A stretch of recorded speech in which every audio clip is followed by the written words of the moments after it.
Hello. Welcome back to my channel, The Bankruptcy Blueprint. Today we are talking about a question that I get asked the most often, and that's, can I keep my car in bankruptcy?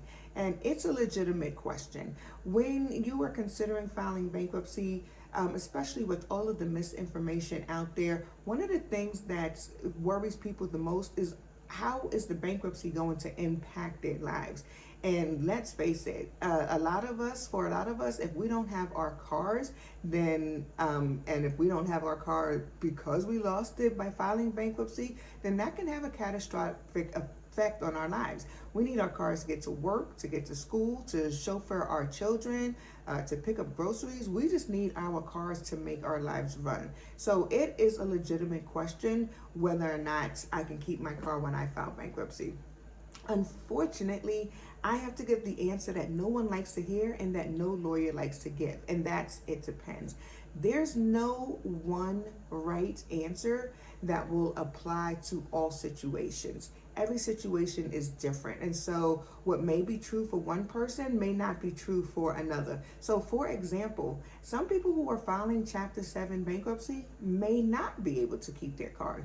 If you're filing Chapter 7 bankruptcy and you are in extreme arrears and you are not able to cure those arrears by the end of the bankruptcy, then the fact of the matter is, the creditor, the bank, may file what's called a motion to lift stay. And what that means is that if you cannot show the creditor and or the judge that you'll be able to cure those arrears, the judge is going to lift the automatic stay that goes into effect when you file bankruptcy, allowing the creditor to repossess your car, which means that those people cannot keep their cars in bankruptcy.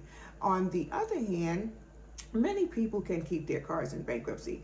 If you are filing a Chapter 7 bankruptcy and you are current on your car payment, then you can keep your car in bankruptcy. You'll just continue to make those payments.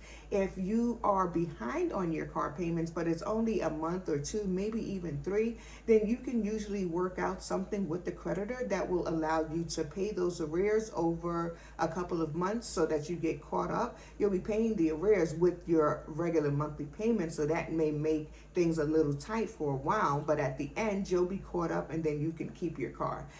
Some people own their cars outright. If you own your car outright, that is an asset, and as an asset you will have to be able to exempt your car in the bankruptcy in order to keep it.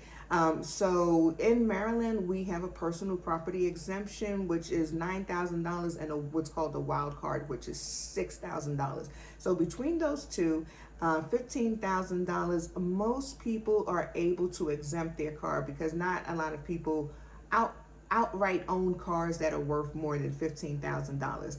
If you use up your whole $15,000 and you don't have any other property to exempt, and say you have unexemptable $1,000, the trustee is not going to take your car for $1,000. What's more likely is that either the trustee will abandon that $1,000, which means they just think that getting that $1,000 from you to disperse to your creditors is not worth the hassle, or they will just have you work out a plan with them to where you pay them that $1,000 over a specific period of time. Say maybe you pay $100 a month over 10 months, or $50 a month over 20 months. So in that situation, again, you can keep your car. So like I said, the answer to whether or not I can keep my car in bankruptcy depends on your personal situation. And this video by no means is legal advice, and by no means have I covered every situation that will apply to everybody. Those are just the cases that I see the most often. So if you have a car in bankruptcy and you're considering filing bankruptcy, then my advice would be to speak with a bankruptcy attorney about your situation.